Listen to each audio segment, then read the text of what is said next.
Corbin, how are you, sir? I'm doing so good. So good. Yeah. I really appreciate you coming. For a number of reasons. One, I'm a huge animal fan, big fan. Love your channel. My boys back in the day started watching Coyote Peterson. Yes. Like they'd always loved the Gila monsters and like all the lizards. You have awesome reptile channel. I mean, obviously, like I actually found before I knew that you were even in Idaho, I found your alligator. You're the alligator house. I was like, look at this guy. Like, look at this guy. What does he do? I thought you were in Texas. I was like, there's no way. Really? Yeah, because like all the crazy people in Texas. Yes, that or Florida, Louisiana. A lot of people don't know we're in Idaho. Yeah, I was blown away because then when I spoke with Elias and he's like, no, bro, he's local. I was like, oh my God. Yeah, he's here. He's here. First off, give people some background on your channel. Yeah, so I'm a born and raised Idahoan. I'm so passionate to be an Idahoan, and I've always been obsessed with animals. And so I actually grew up in Roby Creek, Idaho. Have you been there? No. Yeah, so population 2. It's just like, it's such My parents, they never left. Yeah, I know, right? No, my parents did leave, but just imagine like a small isolated cabin. And so when most people had friends, and I don't say this in like a sad way, like I had animals and pets, and I would just catch frogs and snakes and lizards, and I really was drawn to nature, and that really shaped, who I wanted to become. I always wanted to work with animals. And then at 12 years old, I started a reptile rescue. And luckily, my parents actually moved from Roby Creek. Once I hit a certain age, moved into town to Meridian. So I literally started a reptile rescue in my parents' bonus room at 12 years old. And that's awesome. And you were probably, I assume, grabbing like leopard geckos and bearded dragons. We had leopard geckos, but chameleons. But we did rescue. So at the time, and this still happens, but a lot of people would get animals they couldn't care for in pet stores. Something would get too aggressive, like a Nile monitor or a green iguana, or an animal would be abused. And so once you say you'll take in, rescued reptiles, the floodgates open. So like at 13, I had like over 60 different animals in my parents' bonus room: iguanas, turtles, a baby alligator, even a piranha, like so much stuff. And so I've always loved animals. I never thought I would be in the media, but as you can tell, I love talking. And I remember I went to a local YMCA here in Meridian, and I begged them. I said, I was an attendant, and I was like, can I please do a show for my fellow classmates? So this was at the YMCA? At the Y. So I did my first show, and then I started calling local YMCAs saying, hey, I'm Corbin. Can I please come and, share my animals? And I would do this stuff for free. And I remember one time I got a $25 donation, and I was like, oh my God, I'm so rich. I went and I bought a reptile bowl, and I still have it to this day, which is amazing. I still have this reptile bowl. So anyway, long story short, I had all these animals, and then my mom came across a talent scout audition for the Tonight Show. Wait, Leno. Hang on.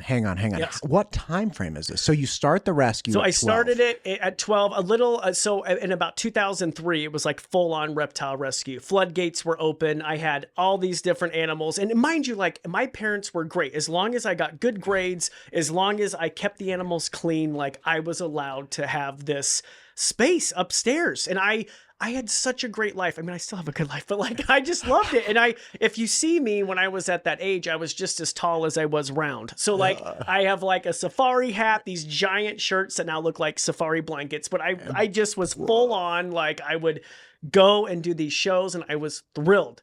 Dude, you kind of got like a Steve Irwin thing going on too. I love Steve Irwin, but I would never want to be him. I love Steve Irwin. Yeah, right. People are always like, oh, you're like him. I'm like, no, I'm not. Like, I don't think anyone could touch Steve Irwin. I think he's phenomenal. But I just imagine you in like a safari muumuu, and I'm like, this could be you.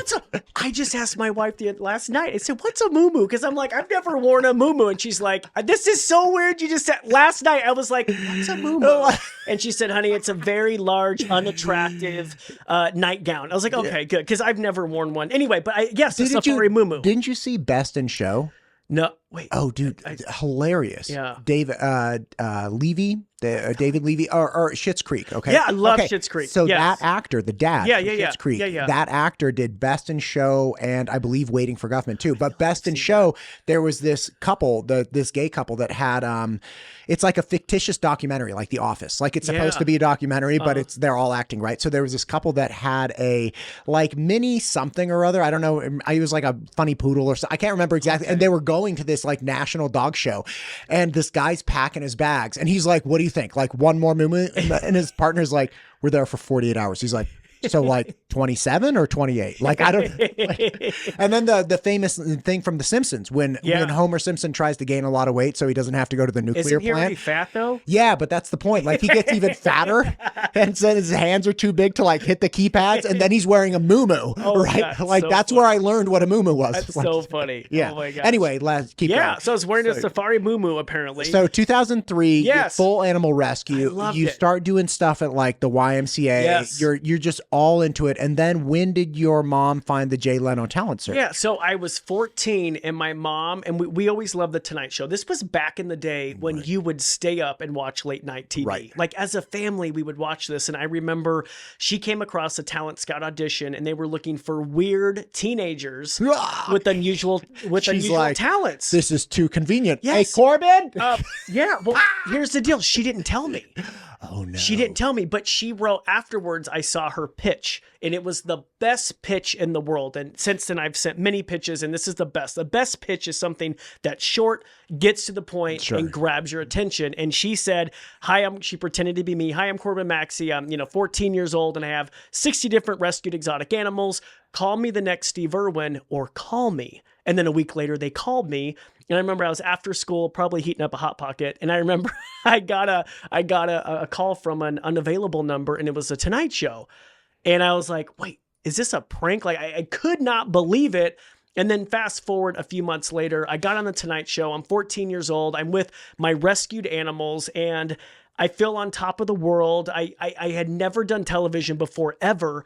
And I remember going on that show, talking with Jay, and I just felt at home. It was the weirdest thing I've ever felt. I was like, oh, like this is what I meant to do. This is it. I loved it. And I looked out in the audience and people were laughing. I was like, this is great. Like, I feel so good. Like, I love this. And I have my pet python, Shere Khan, who, by the way, he's an albino Burmese python. I still have that snake to this day. So the first time I take him on The Tonight Show over 22 years ago, I still have this snake to this day. And so I just felt at home. I was like, oh, I want to work with animals in the media. So that's how I got, long story short, that's how I got my start in media. And then who would have known about YouTube and, the internet, and, that was like the wild, wild west. So then. we're looking at like 2005.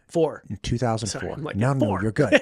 You're good. February 9th, 2004. Every year I do a post. I'm like, this is the best day ever. Dude, I just passed it's funny you say that. So I just celebrated my 3-year August 7th, and it was the first time that I had celebrated the anniversary, but I looked up when the first episode went live, and it was August 7th, Congrats. 2022, 3 years. Yeah. Okay. So 2004. So you're on, and this is like, 2004 is a funny date or a funny year because that's when the profession of influencer came out, because that's when Facebook really came on the scene. It was 2003, 2004. So like that's when people started having the real capacity. Like MySpace had been out, but this is when it was like, okay, here are the tools to become a media. Like a media, right? Like you can have your media channel, you can have you can have whatever. And before that, it was like public access television, like you're doing. Which I did too. I love that. Yeah, right. Like that's great. A little bit different, right? And kind of what you were pointing out with the Tonight Show, there was that temporal aspect to it. So you, like you're saying, we had to stay up late. So there was still draw to like, there was this barrier of like, if you couldn't stay up late or if you didn't have the time, it was like nobody's like recording it with VHS. Except my mom, cousins and family. But they would record it? Oh yeah, we still have them on VHS. Yeah. Not you being on Jay Leno, but like they would record the night show just for fun. Oh no. Yeah, just me. You, bro. I was like, no, they wouldn't just record. No, but for sure. Back then, you stayed up late. Right. And that's what you did, and it was like you're on that show, and your life has changed. I mean, it was just, it was. I loved it. I love the Tonight Show. So you do this and you're 14, because that's kind of like that's a glitch in the Matrix where it's like, hey, wait, here I am on national television. Yeah. I feel great. Now, mind you, I'm a freshman in high school. Great. I wasn't cool in school, but guess who I was on with the Tonight Show? Who? I wasn't on like with her because she refused to be on with me, but hold on, but it was so cool. Pamela Anderson. So come on, imagine being like a 14-year-old teenage boy and the celebrity guest is Pamela Anderson. And by the way, she was so sweet behind the scenes. She is with PETA and they're against animals in entertainment. And it did not matter that my animals were rescued. It didn't matter that they had been neglected, that they would have died without me. It was very much like, oh, we don't want to, be on with him, which is fine. But she was lovely backstage. Well, I don't think anybody would ever accuse PETA of being reasonable, but I don't know. She was lovely. She was lovely. She was great. So you at 14, then totally just the rest of your life is ruined. Not only are you gaining national notoriety for your, albino python, but then Pamela Anderson's really nice to you all in the same night. Yeah. You're like, that's it. That's it. I peaked early and now it's downhill. Yeah. Well, actually, no, I thought it was all uphill from then. Very little did I know. That was my first taste of the entertainment industry. And I almost felt like it was almost like a double-edged sword because it was like so amazing being so up top. And I was like, oh, this is great. Yeah, I'll just get a show on Animal Planet. I'll come back on The Tonight Show. Like, this is going to be great. I have it all set. Because in reality, I got on the show within like 2 months. I sent an audition tape. They went back and forth. But if you look at the journey, it was a fairly... okay, I got on, I wouldn't say easy, but people for years, comedians, actors, actresses, they spend years to try to get on these shows. And then for me, I'm just, sending audition tape and I'm suddenly put into the spotlight and I'm like, oh, this is great. What I didn't know is how long it would take to actually get back on the show or the cutthroat industry of the entertainment industry, which has been uphill battle. It took me 3.5 years to get back on The Tonight Show.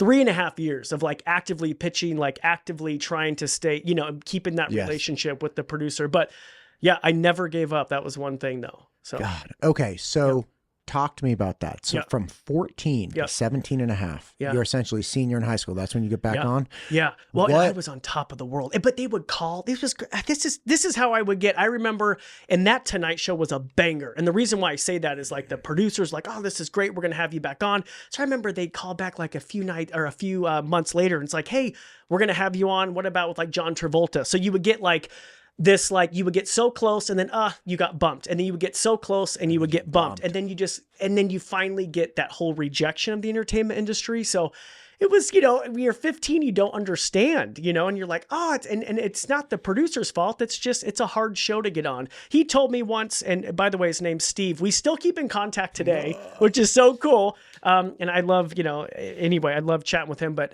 it's so crazy. He told me, the chances of getting on twice on The Tonight Show are about 1,000,000 to 1.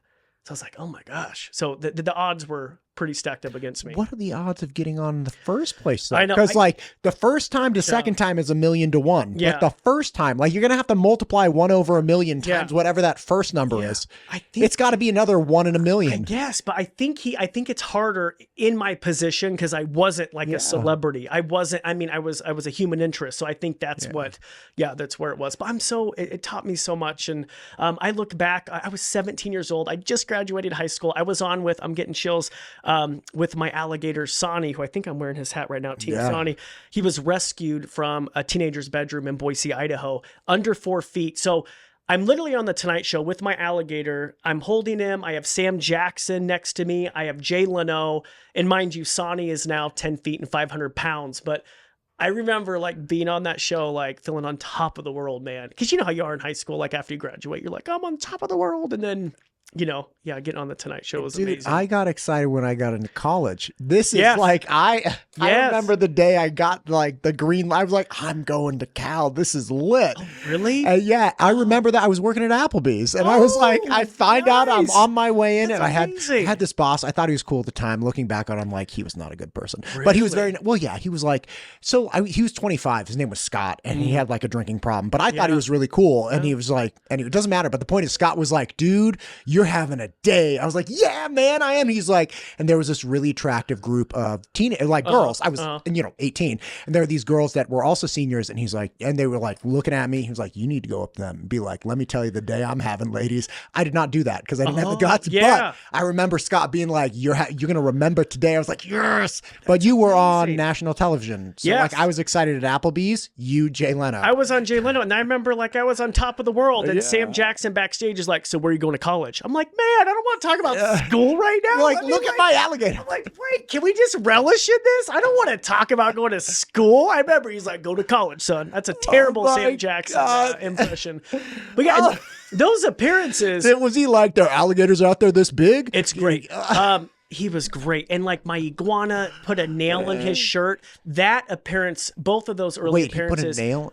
Yeah, in Sam Jackson's shirt, because Jay's like, toss your iguana. We're saying on Samuel Sam. L. Jackson. Yes, from Jurassic Park. I mean, I mean, he has, more, I guess he's more notable from Access main program good. Oh, that's so good. Yes. Actress made it with a cigarette. Yes. Oh my God. I watched that movie at least 100 I times. love Jurassic Park. I'm so starstruck. I'm like, oh my God, we met him. Anyway, but he was, I hate this hacker crap. Yes. And he gets eaten with his hand. And, it's so bad. But the velociraptors got him. Yeah, but Jay's like, pass the iguana to his, on Sam's lap. I'm like, okay. So I passed an iguana on his lap. I grabbed the alligator. So anyway, but my iguana's nail went through his shirt. And anyway, he's like, get the shirt out. You get the claw out of my shirt, man. And he's like feeding a banana. It's like a cluster on, TV, but that's like, it was so much fun. And you can still see that on YouTube. Shameless plug, but if you're bored tonight, you can still see like that appearance, and it's so much fun. Okay. So let's keep going here. So you're 14, you get on the show, you get back there 17 and a half, you're with Samuel L. Jackson, you're back on the show. It's 1 in a million.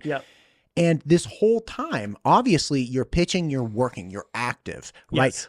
Are you building up your brand and your channel and everything that people know you for now during this time? Or was it like you were still going the classic media route of like trying to get attention from the established media? Yes. You're like, hey guys, like I have this cool thing. And they're like, yeah, we'll have you on JK maybe next time. And you keep going this up and down. So you get on a second time, and then what? I was a classic media man. I never paid attention to the Facebook, the MySpace. I mean, sure, I have my little personal, my personal account, but no, I was a classic TV man. I'm like, I'm getting back on the Tonight Show.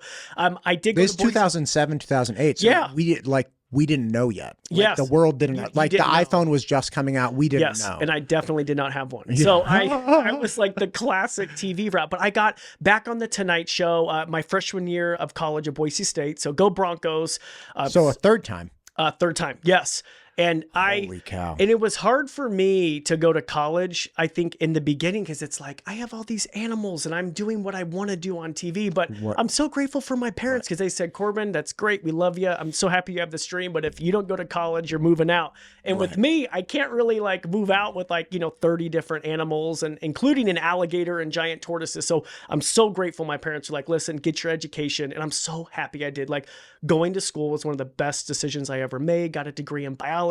Like, I loved going to Boise State so much. And I feel like I'm like a paid spokesman, which I'm not. But you should be. I know, but it was... If anybody wants to send Corbin a check. I know. Well, sometimes they'll mention me like, look what he's doing. It's like, man, it would have been great if like something would have been comped. But anyway, love you, Boise State. But I had such Go Broncos. Go Broncos. I had such a good time. And I really do encourage people to do that. So college. I mean, like, look, I went to Cal. I went as a math major. I switched to rhetoric. I love communicating and talk. So it's like, you never know when it's going to come in handy. Like, okay. So, and then one thing someone told me, sorry to interrupt, but no, go. Education is the one thing that someone can't take away from you. It's so true. Yeah. Yeah. Like, you could be, I mean, honestly, I'll always have it. So actually, yeah, it is a valuable thing. So again, coming back to it, so you get on a third time. What are the odds? Forget, I don't even want to know the odds. Okay. But like, as a civilian, probably slim. Yep. You get on a third time, you're a freshman in college. You're going through college, you get your degree in biology. As you're going through, you're still doing your animals. Are you still actively pitching like TV shows so it's like you're on spring break and trying to get things lined up? Like, how is this working? Actively. And continue to get no.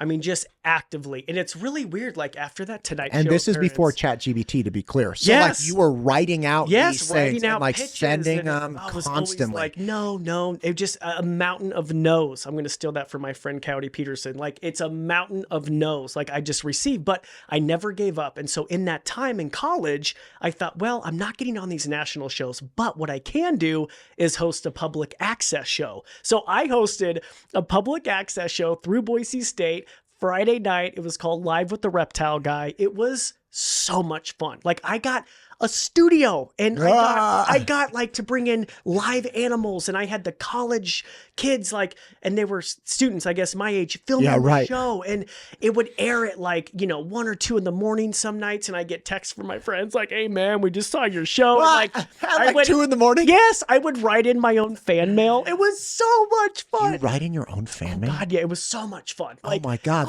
what a play. Why haven't I thought about that? I was 18. I was on top of the world. I had a studio audience, so I would beg all my friends. We had 300 animals in this tiny studio, from like a camel to reindeer to 17-foot pythons to rattlesnakes. Like, in this studio, I had free reign. It just was like such a fun time. But it's crazy how those were building blocks for me, because before I had just focused on reptiles, and with Live with the Reptile Guy, I worked with all these different mammals, but I got experience on camera with them, because in reality, if I had been on the Tonight Show working with mammals or birds or things I didn't have experience with, it may have not gone well. So I feel like that was all meant to be. So great memories Live with the Reptile Guy. Oh my God. All right. It was great. So, all right. So you are going through this mountain of no. Yes, mountain of no.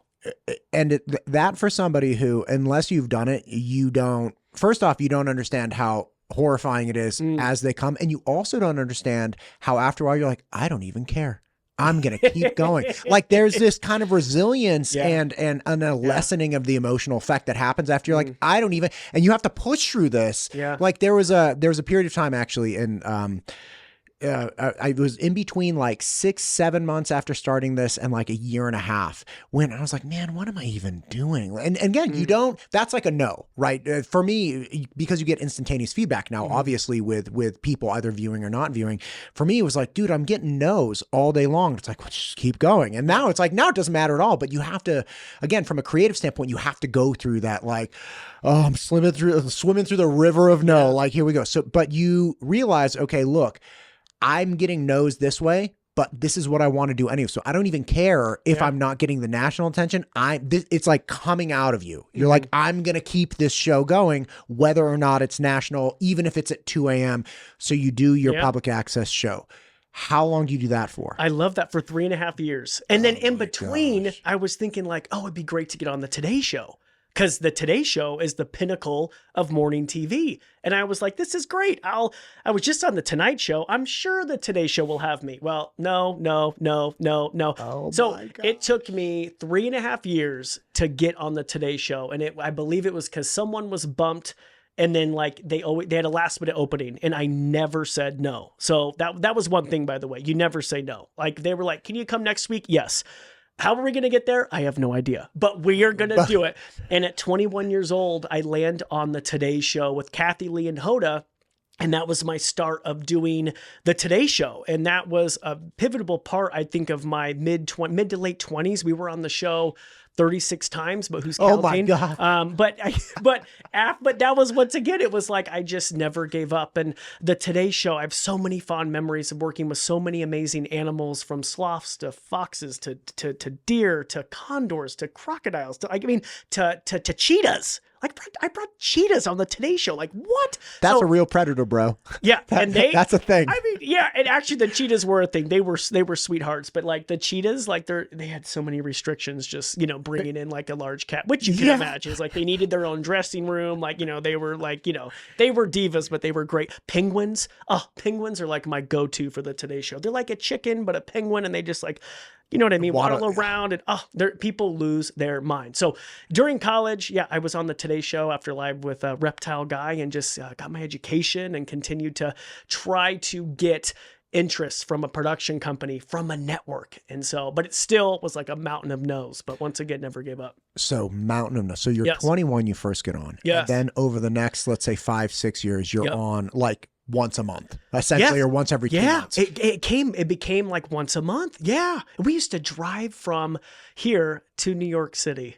It was 36 hours. You would drive? We would drive and stop along the way. It was like, I have some of the best memories of my life. And I remember I used to think as we were driving, like, oh, I can't wait till I can fly in one day like Jack Hanna and have animals provided for me. And then like, I can't wait. And then like, now that we are at that point where when we do shows, like we fly in and animals are there and, you know, it's like, oh, you know, those actually, the old days were actually like a lot. I have fonder memories from the older days, you know, getting to, you know, driving from here to New York, 36 hours. And I presume this is like you and your dad? Me and my dad. God bless him. My mom had a brand new Subaru. She let us bring a prehensile-tailed porcupine in her Subaru. And if you know anything about porcupines, they smell like BO and urine. And I'm not exaggerating. They have a base at the end of their tail. I mean, it smells like a urinal. And we put that in her brand new Subaru and just bless her. God bless my parents. Like, what? Like, I can't even believe it. Like, I look back and I'm like, oh my God, they let this, but they believed in me. And I'm so happy they, you know, that they allowed that. But yeah. Dude. Okay. So you're driving back and forth. That's even worse. Dude, I love capybaras. Yeah. But to share a hotel room with one. No, but I mean, I would never imagine like you hung out with a capybara. They're a giant rat. I know. They're the world's largest rodent, right? They get over 200 pounds, but they're oily and then they're poop. And this was, thank goodness, it was before hotels made you put a card on file for incidentals. Because we tried. We'd stay in New Jersey, but I remember you'd open up our room, it smelled like a poopy South America because it's humid in there. I mean, like we cleaned up as much as we could. But when you stay in a hotel room with a capybara, it is like, you know, it's not good. Yeah. Okay. So when did you realize then, or at least when did you start branching out? Because I'm sure if they called today, you'd be like, yeah, like we'll absolutely do something. But when did you start realizing like, okay, I need to become the channel. Like I need to, because the reason I ask is because there are a lot of people now are like, oh, I want to be a YouTuber. Like any teenager, like, do you want to be a doctor, lawyer, fireman? They're like YouTuber. Yeah. It's like, okay, little different. And you know, again, that's a difficult road for a lot of people and it takes a lot of different things. But when was it that it became evident you're like, okay, this is actually a path that's worth going after? So, and I forgot to mention, back in 2008, I uploaded my first YouTube video. There you go. Yes. So 2008. 2008. And then 2009, I was in New York and I did a YouTube video. But back then, YouTube wasn't like, in my mind. It wasn't the same thing. It wasn't the same. In my mind, it was kind of like, oh, like, okay, so I can't get on the TV show, but I'll do the network's YouTube channel. And I was like, okay, I wasn't I would say I'm a little disappointed because you're like, I'd rather get on the show, but okay, we'll do this YouTube video. Sure, of course. I do this CBS video and the title is like reptiles that don't make good pets, right? And it's through their channel. It takes off really well for them. And it was my first taste of like, oh my God, people aren't nice online. Like I was like, oh, this is terrible. Cause people are like, I mean, and you started reading comments and I was like, oh, no. Like, so YouTube for a long time after that was like a scary place. I'm like, I'm good. Like I'd upload stuff occasionally, but I think I have a screenshot in 2021. I had 500 YouTube subscribers. So like in 2021. In 2021. So I am late to the game. So if anyone out there is like, oh, I missed my shot and just sitting back, like, no, I am literally living proof that you can do it no matter how late to the game. The crazy thing is I would go on these national shows, but it wouldn't convert into like followers or into subscribers. And I couldn't figure it out. And the other, if somebody's out there saying, hey, I missed my shot, it's like, you got to break this up into two different things because the metric of success or potential success can't just be analytics off YouTube. And my point is like, if you're in 2004, you're 14, you already gained national attention. And then you don't really hammer until 2021. You had a 17-year period where were building. Oh, right? You are good at math. Yeah. I try. You're building up with all of your skill set. So it's like, okay, then you have the skill set in place.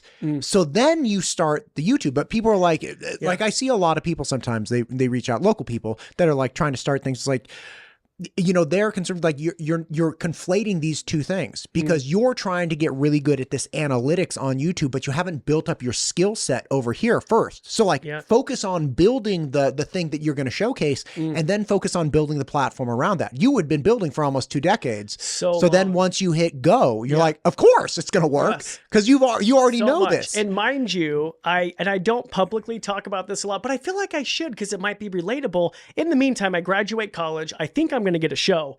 That doesn't happen. I think I'm going to get it. It's How true. funny is that? That it's like you were waiting for them to give you the show. Always. But I mean, I was still working, but it was like, oh shoot, I don't have classes anymore. I need to pay my bills. So in the meantime, I was working with my dad landscaping, which there's nothing wrong with that. He owns a landscaping company, but I was working. I was like, I was laying sod. I was doing manual labor in between trying to shoot for this dream.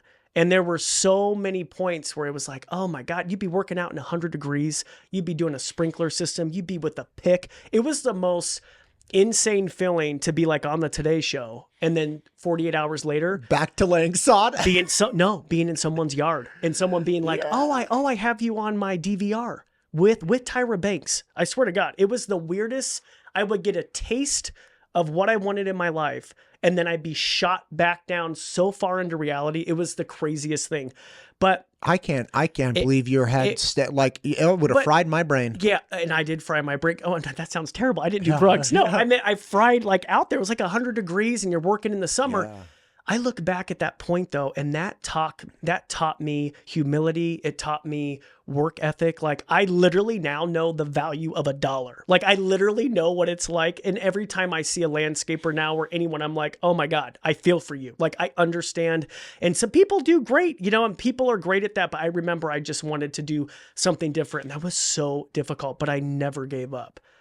Yeah, I never gave up. So, okay. Yeah. So so essentially what it sounds like, you're like, look, it wasn't until I was about, in my early 30s that I started making revenue from social media. Yeah. Oh yeah. So it wasn't a way, like there wasn't a path forward that had made itself self-evident yet for you with that. So you're working all through your 20s as this nationally known animal guy. But you could hire me to mow your lawn. Right. And like, by the way, that sprinkler's broken too. So like, get down there. Happen. Oh my God. It was terrible. I remember one time I did like they had like a local celebrity barbecue tournament and the radio station invited me out to be like one of the local celebrities. And then like an hour later, I had like my blue shirt on. I was changing a sprinkler. It was like the craziest thing. This is so wild. Isn't it weird? I don't talk about it, but maybe I should because I feel like it might be relatable to people, but I never gave up on my dreams. And I'm so grateful I had a job with my dad. And it literally, I feel like everyone needs to have a job with manual labor. I feel like, or be a server or something in customer service. It 100%. Will build your character because I don't think I'd be the same person without that. So I don't take back any of those years. Oh, sure. Because but would I go back? Absolutely not. Like there is no way in God's green earth. Yeah. But so back then, so anyway, so working landscaping. By the way, I meet the love of my life in New York City. After the Today Show, a few days later, we went out to celebrate my dad, my sister, my cousin, and I. And I asked this girl to dance, and we've been together ever since. So in fact, that was in 2014. Cow. Yeah. She was there visiting friends. So we meet. She moves to Idaho. Do you know how to dance? No, I couldn't invite a girl to dance. I'm like, would you like to dance? I'm like, the white guy. It was terrible. It was, I'm not a good dancer to this day. And apparently I was in basketball shorts and like a Nike cap. And like, she remembers what I was wearing. Dude, the cap played. It played. It's terrible. We were out in Little Italy in New York at the Mulberry Street Bar. And it was like the night of my life. And I was like, you want to come to Idaho? And she's like, sure. And then. Sure, that makes sense. We're in New York. Let's go to Idaho. And she's like, okay. And then like, then we meet up the next day. And so I invite her to Idaho. We do long distance. In between this, I'm still doing landscaping, still have the animals. We still do shows at schools and libraries, but like, that didn't bring in the money I made from that went to support the animals because it's not cheap. So anyway, she moves here. We do long distance for 2.5 years. She moves here. I'm still landscaping and we're trying to figure out what to do. Like, how are we going to be able to make money? Like, it's great. I want to show, but what people don't realize is the animal jobs, like it's very hard to make money doing it. Yes. Like it's very, very hard. Like you can, I can't think of many people. And there are a lot of animal lovers in the world. Yes, but there are a lot of people, like God bless them, like zookeeping, animal care, they're severely underpaid. Right. Like really underpaid and overworked. And you can't sustain yourself in this day and age. So in 2018, we got married and we put a little bit of money. We were either going to go to Italy or put it towards a business idea. And we decided to shoot for a business idea. At the time, we lived in along the Snake River in wine country. And my wife had worked at the winery and she said, you know what, we should start a wine tour company. And we're like, okay, that sounds great. So in 2018, we put that money that we would have went to Italy with, just a little bit on a down payment towards the van. That was the start of Snake River Wine Tours. Oh my God, it was? Yeah. So, but the reason why I have Moya from the Wine Yes, Commission I just listened to that today. Yeah. She's lovely. She's the best. She makes me want to drink wine like crazy, not even in a bad way. Yeah, she's great. And the reason why I mention that though is that business allowed me to stop landscaping and to focus on the creativity, and it allowed me to be able to expand my brand. So that gave us that financial freedom, and it took years and years to build it up, but that was a big blessing, Snake River Wine Tours for sure. Okay, so the timeline shift is like your first national appearance at 14, and then a couple more, and then the Today Show hits right about 8 years later. You start getting on that. You do a lot of that, but you're still slogging through, because going on the Today Show isn't like a big money maker. No, you're slogging. And news, people don't realize you don't get paid. So people are like, well, why would you do it? It's because, for one, I love television. I love working with animals. I love it. It was like my creative outlet. Like, I love being a creator.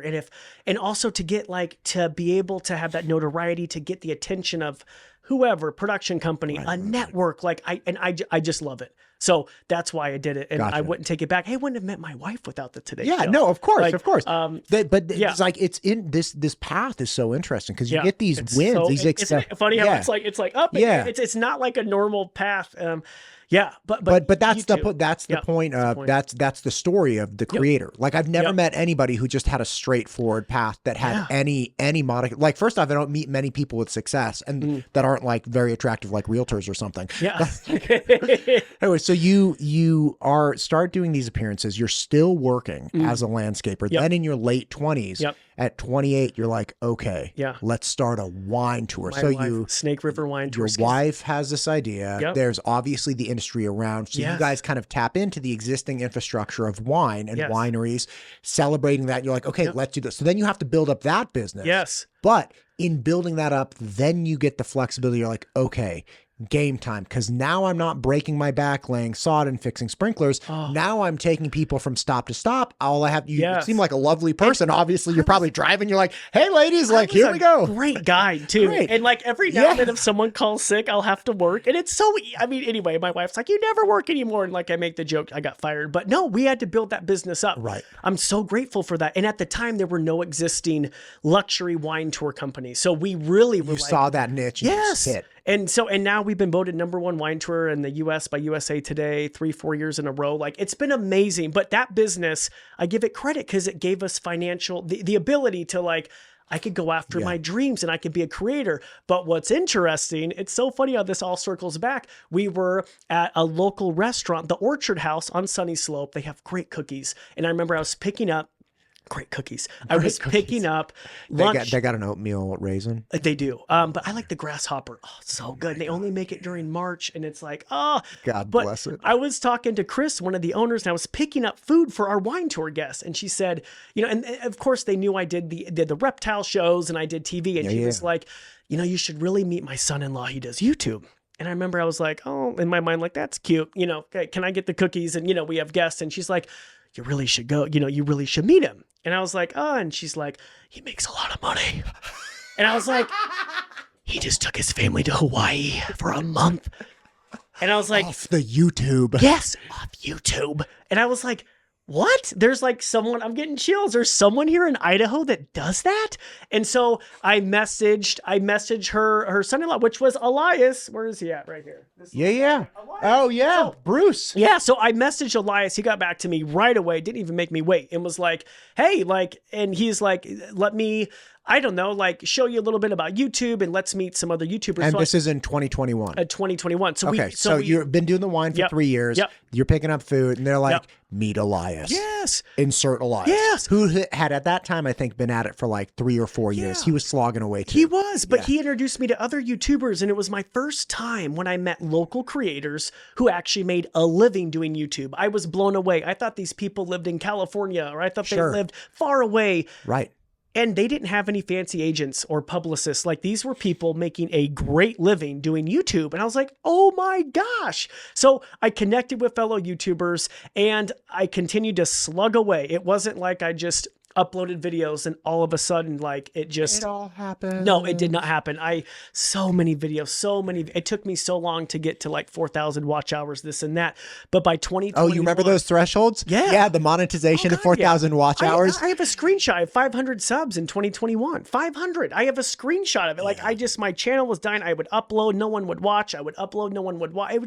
It was crazy. At the time, we were during COVID too. Right. So I did I did a show in my living room called Animal Nights Live, 44 straight weeks. I had animals in our living room. I had like 33 people watching around the country, and I loved it. I thought that was a great number, but still nothing was hitting. Like, it was insane what I did. But anyway, fast forward, it finally started to pick up momentum, especially with the introduction of shorts.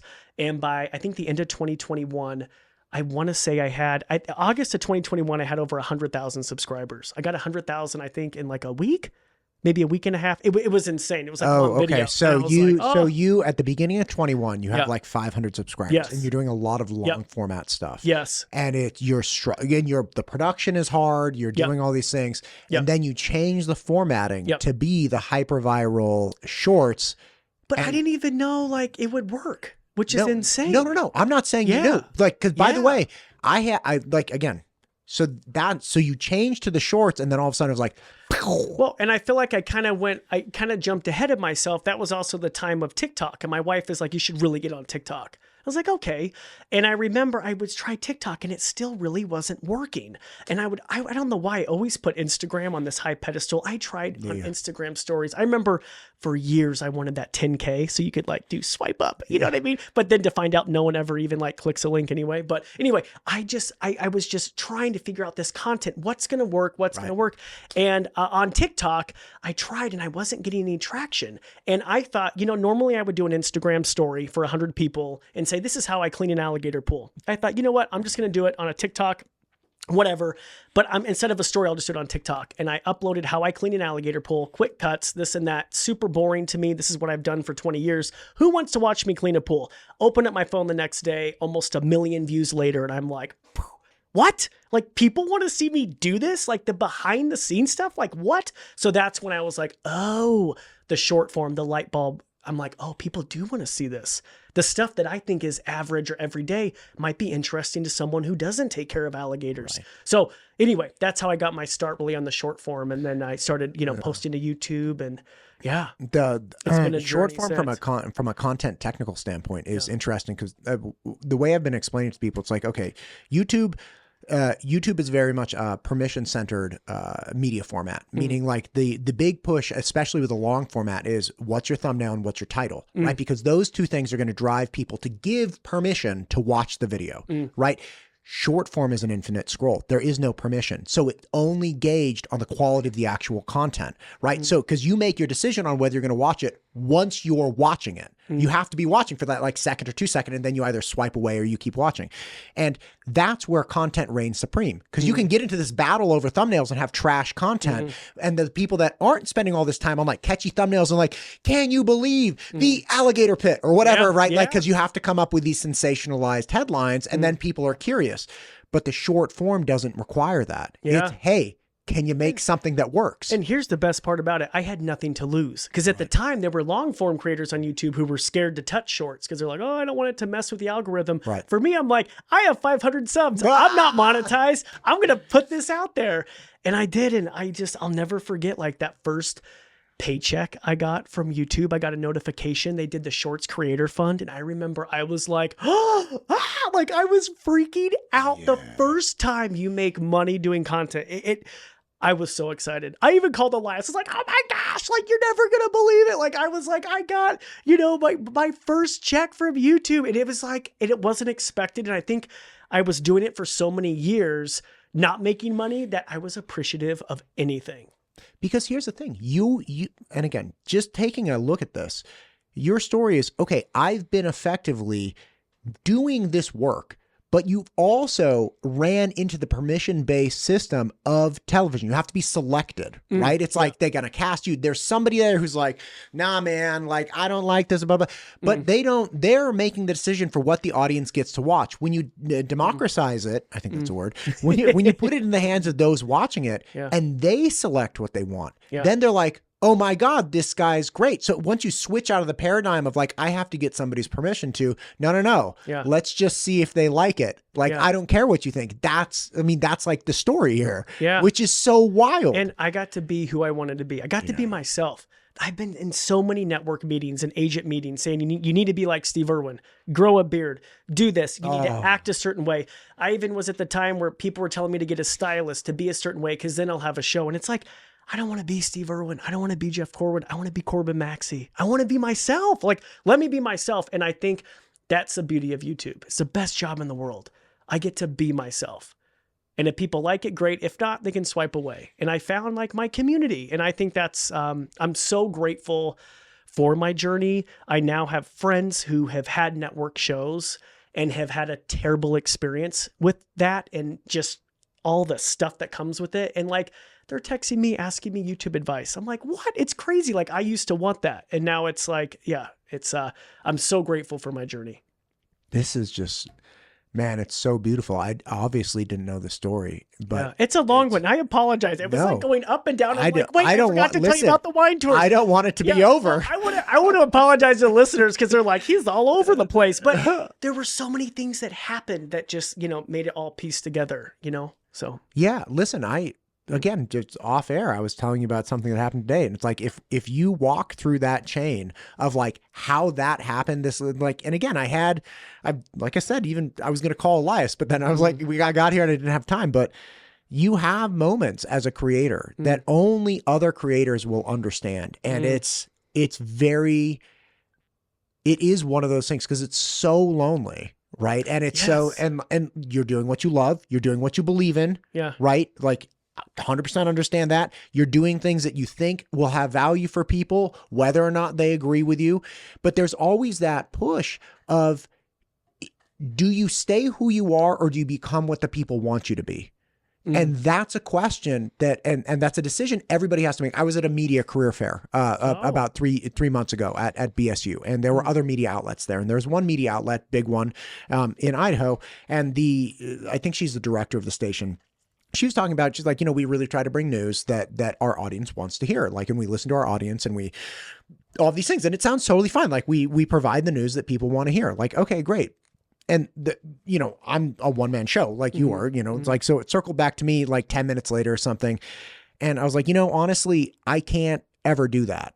Right. Because what's going to happen is if I just become a function of the algorithm, which is essentially what you're saying, like if I become a function of what's going to get me the most views, I absolutely lose the only thing that's unique about my show, which is me. Right. Because now I'm just whatever the algorithm made me into, and anybody can be molded by the algorithm. And then you start leaning into things that the algorithm wants you to lean into that you don't actually believe in, but you're now a function of the algorithm. Like you have to go right, or you have to go left, or you have to go whatever the way is, whatever that thing is that like gets you that attention. You're like, well, I'll just do more of that. Like push that one. And that's a really difficult thing to reject. It's a really hard thing to be like, I know I got a hard hit on this thing, but I don't think that's the whole side of the story. So I'm going to have to go do this other side too, even though I know people are going to be mad. In my case, I talk about at times issues that are very two-sided and are very controversial, but you have to decide like, no, I want to do this. Like what's in it? What's the me of this instead of like whatever the algorithm is. And people just have to decide that. And for you recognize like, I don't want a stylist. I don't want a beard. I don't want to be this guy. Maybe I do need a stylist, but I had no joke. I had Senator Mike Crapo on today. That was my earlier interview. He walks in, cause I wear this. Yeah. It's like the Yoda with ears. He's like, well, I guess no tie today. I'm like, no, sir. Yeah, no. And he's like, well, I'm taking off my jacket. Then I was like, yes, please do. Sit down. Right. Yeah. Like, but it's like, that's the kind of freedom where you're like, yeah, no, this is it. Like you're coming, you're going to talk to a guy wearing a Yoda shirt and like, it's going to be a great conversation. And by the way, like we crushed it. It was I learned a ton. Like he got his points across. I asked some hard questions. And he was like, great, man. And we had a good time. But it's like, yeah, you don't have to wear a tie to do that. No. You see people wearing blazers and they're like, you gotta be professional. It's like, I will be good at what I do. That doesn't necessarily mean I'm going to dress this way. These are two different things. Yeah. Yeah. So when you look back at this, especially considering you have an awesome gig, the wine tour too, but you have this thing and you do represent this elusive category that's hyper You know what's so interesting about people like you with the success in the social media area? You're hyper viral, but super elusive, right? Yeah. Because a number of reasons, but for instance, somebody watching you, or like even me, when I would watch, Rogan podcasts, it's like, how do you get there? Everybody can see what the thing is, but nobody knows how to get there. And in reality, the answer is going to be different for everyone. Yeah. So it's like, if I want to be a brain surgeon, I'm like, hey man, how do I do that? Like, all right, well, first off, what's your undergrad in? Joker. It's like, then you got to take the MCAT, then you got to do this thing, then you go, and you do those at a certain level, and then you will eventually become a brain surgeon. It's like, okay, awesome. Or like, how do you want to be a fireman? All these things. How do you want to be a famous YouTuber who sports himself off YouTube? That's a complex question. It's so complex. And you know what's funny? We do events around the country. Sure.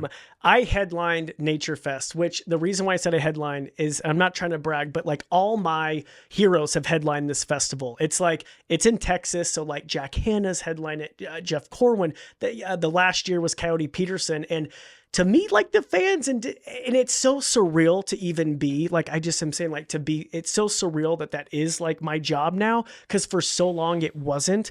And there isn't like a direct path. Like I never would have believed you if you would have told me in 2021, when I had 500 subs, that right now sitting across from you, we'd hit 3.3 billion views on YouTube. Like I could not have comprehended that. I never would have known I would had more than 10,000 Instagram, followers, but it's just like no one's journey is the same. It's just up, it's down. But I just think never giving up and being like who you are is like what you need to do.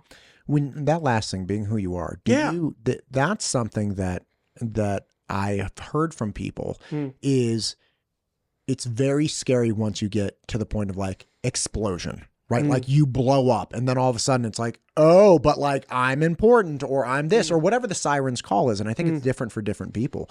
But did you experience difficulty as, you had been doing this thing and then you get this just astronomical meteoric rise all of a sudden, right? Yes. It's like, you're like the 18-year instant success, right? Like it's just, I don't mean to be belittling what you did, right? Like obviously you're at it for almost 2 decades and then finally it hits, but staying with like, no, it's just me. It's like, it's totally fine. Why I just went on the Nature Fest tangent. The reason why I said that, you're probably like, why did you mention that? Is because kids, no one cares I was on the Tonight Show or the Today Show. It's all YouTube. That's like, it's insane. I could go to, that's all they care about. Anyway, that's why I brought that up. No, but I think that's the thing. Like all of a sudden you're this superstar. Yes. To some, I guess it depends who you ask. Yeah. Anybody who's cool. Yes. Anyone who's cool. It is strange. And when it first happened, I would try to reply to all the comments. And then like, of course you would get so many haters. And I remember like, it would bother me. It would just like really affect me. And you try to be like, no, you're wrong. Like the alligators have plenty of space. And like, we built my 2 rescued alligators, Sonny and Chompers, a beautiful house. They had a house before I owned a house. It's over 1,000 square feet, 40-foot long, pool, indoor beaches. They have an outdoor yard. They have an outdoor pool. And, people be like, it's too small. And anyway, you would try to argue with these haters. And I remember one time I called Elias and I was like, I just don't know what to do. And he's like, you'll just get over it. Dude, he's so chill. And I was like, it's okay. But I was like, what do you mean I'll just get over it? He's like, you'll just get over it. And I was like, that's the worst advice I've ever heard. And literally, I get it now. Cause now I feel like I'm pretty over it. Like I'm not like, it doesn't really affect me. I don't go on social media. I don't ever scroll. The only time I'll scroll on Instagram is if I'm uploading something, but I've tried to be very like, I don't look at my phone in the morning. I'm very like, try to stick to regimen so I can protect your head. Yes. Cause you got to protect your head. If you fill your stuff with all that stuff, people say, and the majority of people are great, but you will hang on to that one negative thing someone said. You know what I mean? So like that it's just random anonymous, you're like, it just doesn't make sense. Like if only I could just explain it to them. I would. If only I could explain it. I remember this. Oh, people are just terrible. But anyway, but long story short, I feel like I'm in a good place now, but in the beginning it is hard for sure. Yeah. And so but that's like a skin thickness. It's just like you get peppered enough and then you're like, it doesn't even bother me. No. It's like those bushmen that get stung by like 1,000 bees. Yes. So it doesn't even bother me. Yeah. You sting me in my arm. I'm like, ah! I have a funny one. So we would do TikTok lives, and I remember like we had like 100,000 people watching, like an alligator feeding on TikTok. And my mom, she's my moderator, you know what I mean? My mom does not do good with negative comments towards me, you know what I mean? And so, we do this feeding, everyone's engaging. I said, Mom, so was everything good? Did we get any negative comments? And she's like, well, and she like started like smiling. I feel like she's about to crack up. She said, someone did ask where you got your toupee from, and I. It's like, oh my God, it does look like a toupee. I was dying laughing. I don't have a toupee, but it was really funny. It was just like some of the funniest things. Oh, that was funny. Yeah, it was pretty funny. They weren't being mean. Like, hey, where did you get that? Would love to, get that hair. I put out a clip recently that, again, I have a very limited target audience, which is just Idaho, right? So like, I don't go like, it's not worldwide or anything, but I put out a clip recently with this gal who is the director of energy and mineral resources in the state of Idaho. Okay. So she reaches out, she's like, hey, there's some things going on with minerals and whatnot. I'd love to come on and talk about it. I was like, hell yeah, man. Like, I pay an electric bill. Like, I want to know what's going on with mining. So she comes on and she starts talking about antimony. You ever heard of antimony? No, doesn't matter. Okay. Antimony is used for bullet casings. Okay. So it's a critical mineral. It hardens bullet casings. It's in the glass on your iPhone. It's really, really important to like 300 different munitions groups. It's just critical to our military. Okay. We in Idaho are the only source of antimony in the United States. Okay. Where we get our antimony was China until 2021, which they turned off the tap. So the United States has been working off reserves and essentially trying to recycle antimony, but we need antimony from the stibnite mine, which we used in World War II. This is all background. But the point is, she's like explaining why antimony is so critical and why this mine is so relevant. And she's like, China stopped importing antimony to the United States. I was like, oh, they stopped exporting it to us? That's crazy. Going back and forth. I put out this clip. The number of people who flipped out over her saying importing versus exporting is really, it's one of those things. It's like they just stuck on it. They were like stuck on it and they just can't stop talking about the importing versus exporting. Oh yeah. Yeah. You get, I always called them the alligator police or the spider police. I even ordered a costume from overseas. That's a cop costume. That's way too small for me. And I'll put on and I'll pretend to be the hater. Like, people love that stuff. Like, yeah, but sometimes you can play into it too. Yeah. You know what I mean? Like, if people are very possessive over, in a good way, the fans are very possessive over the animals and they feel a sense of ownership over them. So when people come attack me or them, like, people are like, oh, hell no. Like, I mean, like, not today, Santa. Yeah, I remember one time I did a video. It was like, people online, and, Sonny's my 500-pound alligator. And I was like, people online are calling Sonny fat. And people are like, oh, no, they didn't. Like, oh, you better not believe. You better. I mean, like, it was like, I mean, you go after them. They're, God. Yeah. Oh, yeah, they're She's coming out big and beautiful. Oh, it's a he. See, you'll say he. Yeah, he's beautiful. How dare? Oh, yeah. Oh, how dare you call him fat? You want to call him fat? Oh, it's great. People are great. Did you know? Oh, it's amazing. Yeah. Do you veer into? And again, you already have your hands full with everything, but do you veer into? Like the small world? Like, there's a gal that I had to, like, I'm like you. I try to not ever be online, but occasionally it'll get me. Like, they'll find just the right, recently I had to break my obsession with Bushmen barbecuing things in giant steel woks. Like, I was like, oh my God, they're just like, and they're like just eating. And there was one where there's this gal who had these pet jumping spiders. Oh yes, that's a thing. They were so great. And she was like, she would play with them and stuff. Yes. And I started catching jumping spiders in my backyard and I just let them go on my hand. Did you have a permit? I did not. I'm kidding. See, that's what the spider police would ask me. Oh my God. Isn't that crazy? There's a culture of people who keep little jumping spiders. And they're rainbow color. They're beautiful. Oh yeah. They're gorgeous and they're super fun. Yes. Like, I will get one, and like I was taking my boys to jiu-jitsu one day. Just like a year or two ago, and there was this jumping spider on our windshield that I didn't see when we started. Then we're going down 55. Yeah. I can't stop. And we named the jumping spider. We're like, Stevie Jones! Stevie Jones, hold on. And to this day, like, every time they see a jumping, they're like, it's a Stevie Jones. Aww. Look, it's Stevie Jones. And they're always like, they're not afraid of him now because, like, every time we're in the backyard, I let it crawl up on my hand and it just runs around and then jumps off. And it's like, great. They're like little dogs. They're like dogs of the spider world. Yes. And they have dreams. Like, it's insane. They have dreams? Yes. There's like Really? research that comes out that these spiders dream. Yes. Is it specifically jumping spiders? I mean, I don't know. I'm not an arachnid expert, but jumping spiders dream. Like research has come out, and they're great for fly control, which is so helpful here in Idaho. Yeah, during August, fly and September. season. Yeah, man. Maybe I love should them. get like a collection of jumping spiders Yeah. that I let into the wild in August. They're great. I don't know if the Department of Agriculture would be happy with you, but I'm just saying, like, yeah, no, I love spiders. I had this guy Charlie Justice on a couple years ago. Yes, Yeah, I know Charlie. Yeah, he was great. So he came on, and again, he worked for Fish and Game, Yeah. reptile expert, and Yeah.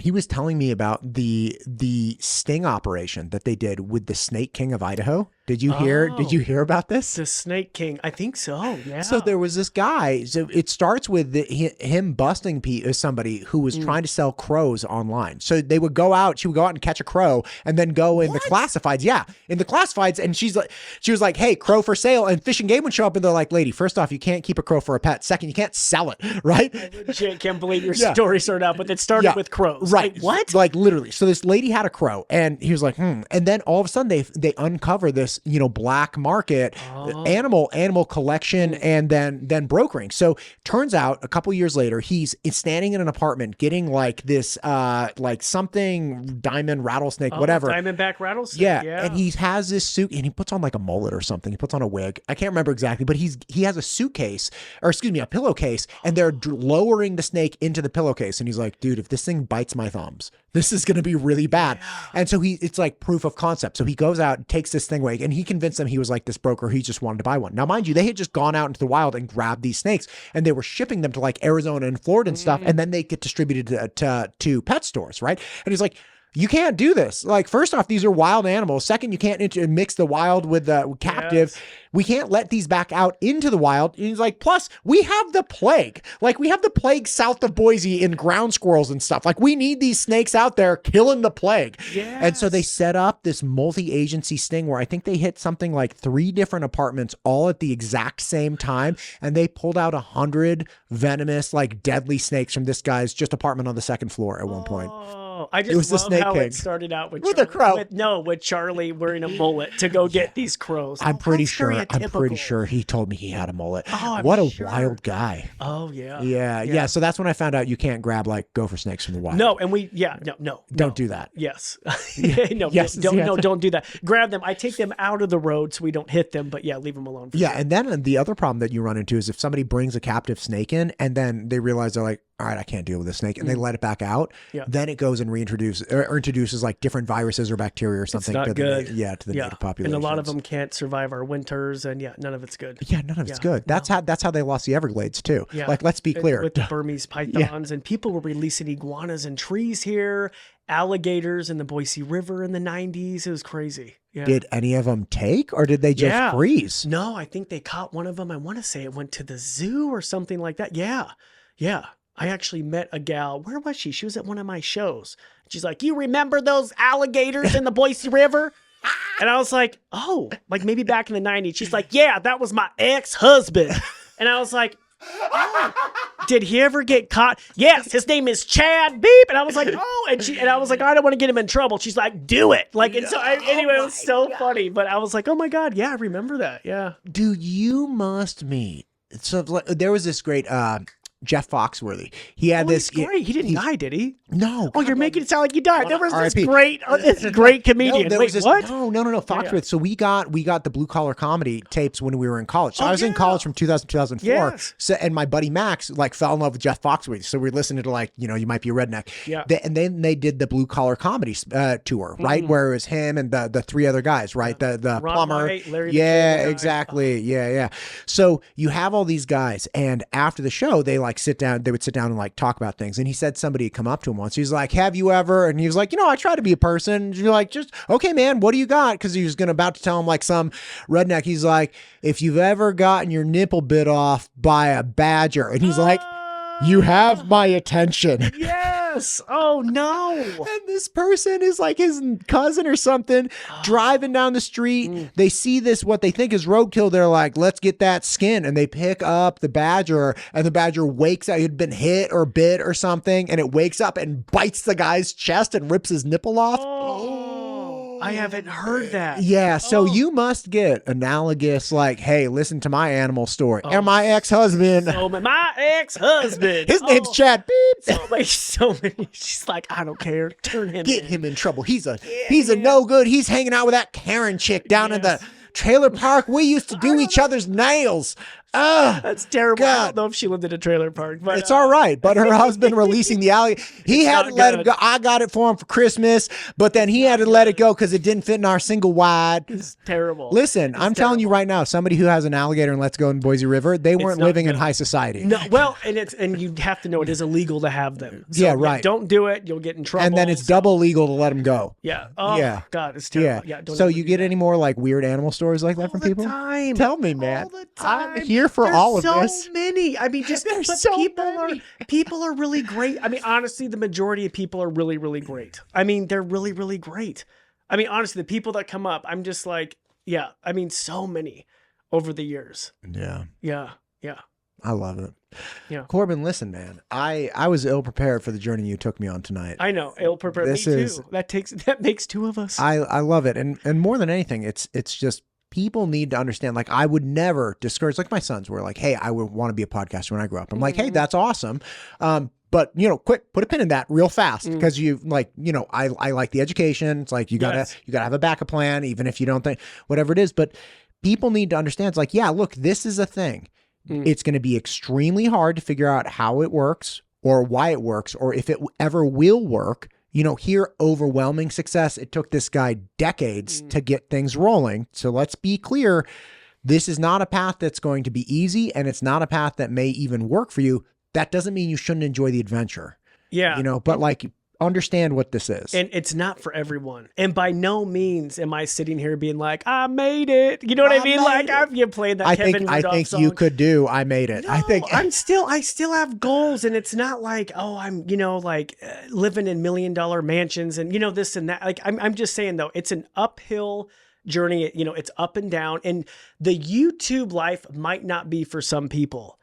Some months are great. Some months aren't. Some people like to know what they're making each month. Some people want to have stability. When you live this life, you don't know. But for me, I wouldn't trade anything for the world. I love it, and I love the opportunity, and still love doing live appearances around the country. And my wife and I host trips to Africa, like group trips to South Africa. So to be able to take people to my favorite place in the world, like what? Like I'm just feel like I'm on this great ride, and feel like someone needs to like pinch me. You know what I mean?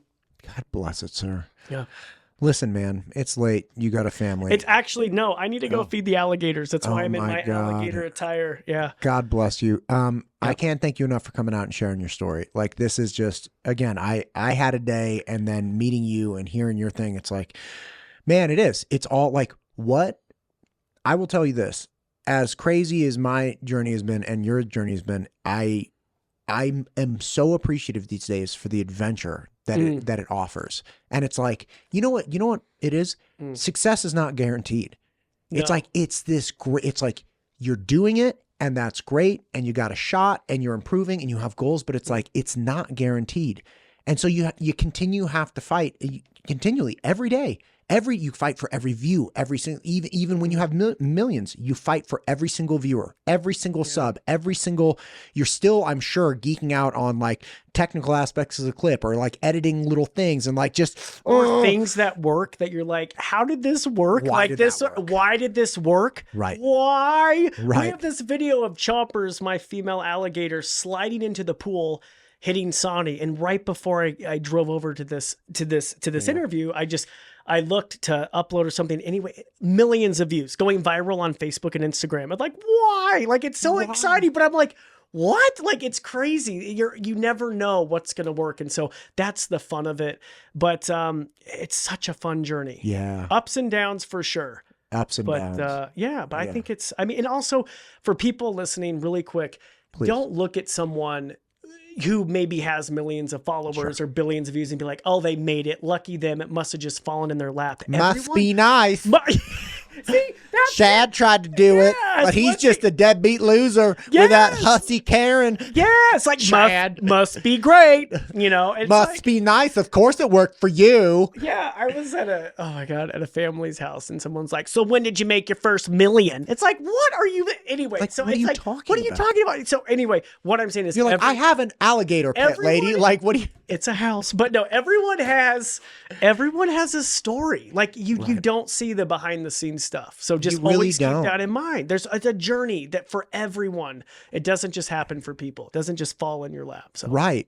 And for a lot of people, it doesn't happen ever. But for the tiny few that it does, it's, I was talking, and again, not even putting myself on your level, but I was talking with somebody the other day. He came in, a guest of mine, and he's like, how have you gotten the guest you got? I'm like, I don't know. And she's like, so you've nice. had, it was very complimentary. And again, he's a big person within the Idaho government. And he's like, I looked up your list, and he's like, I've been listening, but then I really dug into like he's like, you have had people that no one even knew existed, and they have voluntarily come on this show. Love that title. People, Well- you've never heard their name. Well, like people from like somebody on the water board. Like somebody who is appointed directly by the governor who controls the water resource in Idaho. That's a really important person. There are 8 of them. No one's ever seen them. No. Nobody knows, like, and especially not on Instagram, right? Or like, there are just a lot of those people. And again, the story is remarkable. It's an adventure. And it's like, dude, who knows? Who knows? Like, I can tell you what I did, but like, who knows if it would work for the next person? It's just an adventure, man. Yeah. It's awesome. Yeah. Corbin, how can people find you? Thank you. Okay, so just follow me, subscribe on YouTube, Instagram, Facebook, TikTok, just at Corbin Maxey, Maxey, and then CorbinMaxey.com if you want to go to Africa, or we do live appearances here locally and around the nation too, with or without animals. And might as well give Snake River Wine Tours a plug. Snake River Wine and you're like, Tours. I need some wine after this interview. SnakeRiverWineTours.com. Do not request me as a guide. No, I'm kidding. Oh my God. The next time you're driving, can you let me know? And I want to come record this. I want to do. We have a great team. I will do But last minute. sometimes- Just tell me, be like, Matt, I'm driving the bus today. I will cancel the interviews. So much fun. I could write a book on that. Like, that's insane. People are, anyway. So, but yeah, go to Snake River Wine Tours. Check us out. Support awesome. the locals. Support our small business and the local wineries. So check it out. Awesome. Corbin, thank you for taking the time today. I really appreciate it, man. Thank you. And one more thing. No, I'm kidding. And next, And one more point Chad I'd like Chad to really make. was a dick. I found him. He was a jerk, and he was hanging. That hussy Karen, she had enough common sense. She left him. I do. Yeah. I'm sorry, lady who told me that story. You're a sweetheart, and you did not sound that Southern. Chad probably wasn't his real name anyway. It doesn't matter. Probably not. Anyway, listen, thanks. We'll do it again, bud. Thanks a lot. I appreciate it, man.